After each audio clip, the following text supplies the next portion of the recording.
விவசாயிகளுக்கு கூலி ஆளுங்க கிடைக்கிறதில்ல. அதனால களை எடுக்கிறதுக்கு களைக்குள்ளி அடிக்கிறத தவிர வேலை வழி இல்லாம போயிருச்சு. அப்படி போய் கெமிக்கல் மருந்து அடிக்கிறதா அப்படிலாம் கிடையாது. நண்பர் இவர் தான் சொன்னாரு. முத்துச்செல்வன் ரொம்ப நன்றி.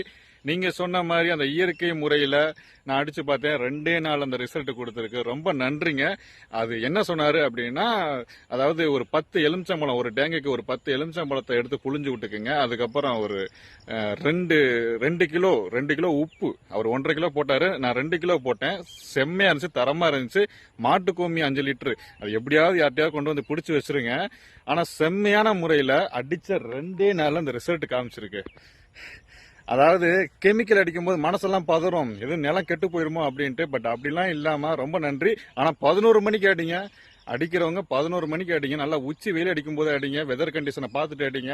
மழை பெய்யுற டைம் தயவுசெய்து அடிக்காதீங்க, வேஸ்ட் ஆயிரும். ஸோ எல்லா மேல அடிக்கும் போது பேட்டரி ஸ்ப்ரேயரை யூஸ் பண்ணுங்க. ஏன்னா அதுதான் நம்ம கண்ட்ரோல்ல இருக்கும். ஸோ பார்த்து அடிங்க. விவசாயிகளுக்கு அது ரொம்ப பயனுள்ளதா இருக்கும். எல்லாருக்கும் ஷேர் பண்ணுங்க நண்பர்களே.